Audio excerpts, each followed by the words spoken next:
I am Johnny Massacre and welcome to my world. May your stay here be interesting. Give me a hell yeah! Tonight, Donald Trump has ended the war in Gaza. It's really happened, bruv. Hamas has accepted Trump's peace plan, ending 2 years of war in Gaza, and they're going to return all the hostages. So Hamas will release all 20 living hostages and the dead hostages as well. And Israel will withdraw from most of Gaza, according to the Associated Press. This also includes a prisoner exchange and increased humanitarian aid from Israel. Israel conducting the worst genocide in history by giving aid to their terrorist opponents. So President Biden failed to achieve these results despite similar mediation frameworks. The Trumpster sounded off on Truth Social. He said, "I'm very proud to announce that Israel and Hamas have both signed off on the first phase of our peace plan. This means that all of the hostages will be released very soon, and Israel will withdraw their troops to an agreed upon line as the first steps towards a strong, durable, and everlasting peace. All parties will be treated fairly. This is a great day for the Arab and Muslim world, Israel, all surrounding nations, and the United States of America. And we thank the mediators from Qatar, Egypt, and Turkey who worked with us to make this historic and unprecedented event happen. Blessed are the peacemakers, Donald J. Trump, President of the United States of America." So the conditions of this peace agreement are as follows. Number one, complete ceasefire and end to the war. Number two, full withdrawal of Israeli forces from Gaza. Release of Palestinian prisoners. So what this means is thousands and thousands of terrorists are going to be released in exchange for a few Israelis. Number four, opening of border crossings and aid access.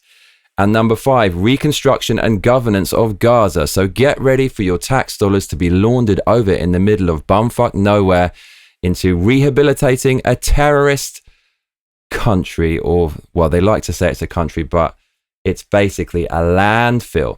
So this is the moment it happened. Cuzzy wuzzy wuzzy. Look at this. Marco Rubio coming over to the Trumpster and telling him during a press conference, "Mate, we're going to need you. We're going to need you to sign off, underline, and put a period after this peace deal." This is what it looked like. Criminal conspiracy. Okay. I'm just giving. I was just given a note by the Secretary of State saying that we're very close to a deal in the Middle East, and they're going to need me pretty quickly. So I will take a couple of more questions. So that's when Trump knew it was his time to finally finish this conflict.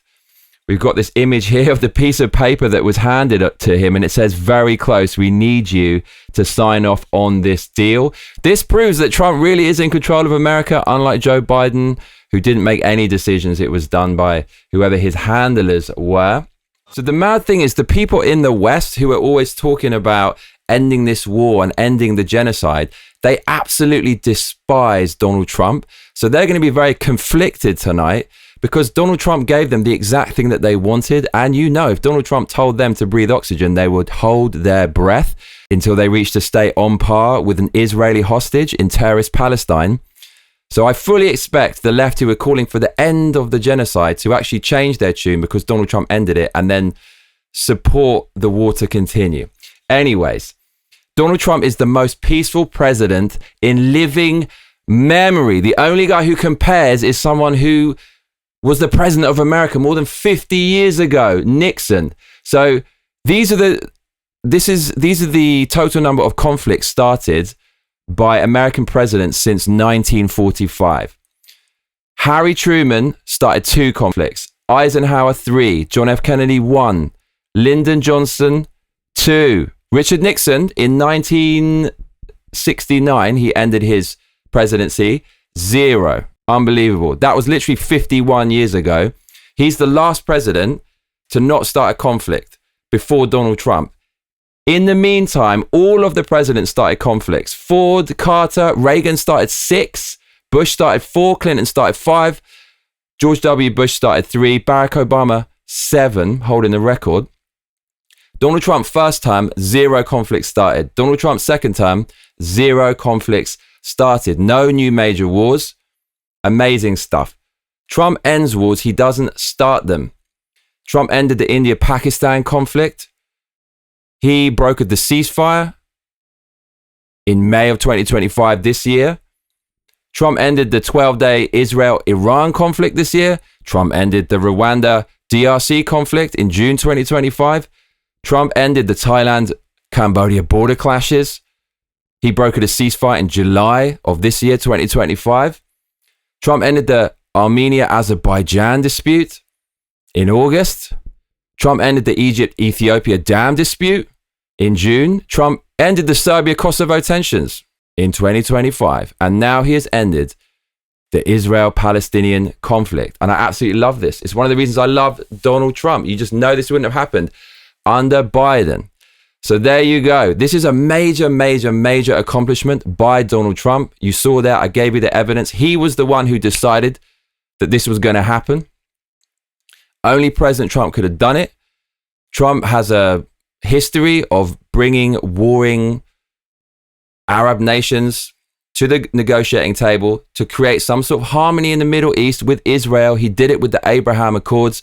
He brought people like, Morocco and Turkey into an agreement where they would just try to get along with Israel economically and geographically. And this is another phase of Trump's peaceful reign. They're all starting to stack up. The numbers speak for themselves. They say that Donald Trump is Hitler, but he's doing a very bad Hitler impression here by helping the Jews out. So what do you think about that? Do you think Donald Trump is responsible for the ending of this war? Do you think it's a good thing that this conflict has ended? Do you think that Palestine deserves their own state? Do you think that they're going to stop their radical mission to eradicate every single Ujay on the face of planet Earth?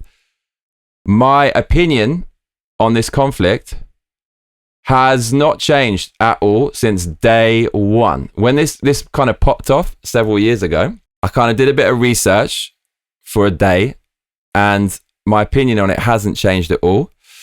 I do have a video of when the conflict actually started. Let's see what I said when this war started back in the day. This is some fucking woke communist shit. I hate my country. Any chance to destabilize, antagonize, and shake up the system. Let's fucking take it, dude. That's what I said on day one. This is some communist shit. I knew it was just an evolution of Black Lives Matter. It was this, there's an oppressor and there's a victim, and we're going to riot and have an excuse to act like arseholes and hurt people and subvert the West, subvert freedom of assembly, subvert freedom of thought, subvert freedom of association, subvert all these things that make the West a nice, livable place in pursuit of this weird Marxist utopia where we need to tear all this down to take over. I called it fucking day one. I called it day dot. Haven't changed my opinion, haven't changed my stance, and I was right. I was right, basically. Do let me know what you think in the comments. I would love to hear your opinion. Thank you very much, everyone. God bless Israel. God bless Donald Trump. And I will see you tomorrow. If you did enjoy this episode, please consider donating. Streamlabs.com/Johnny Massacre. PayPal.me/give me a hell yeah, or patreon.com/Johnny Massacre. Cheers and good night.